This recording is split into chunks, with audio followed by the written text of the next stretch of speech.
Oh, you're so scared.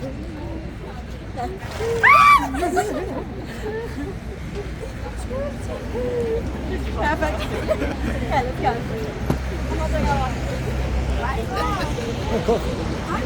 Back up there. Did you see that? I was looking that way.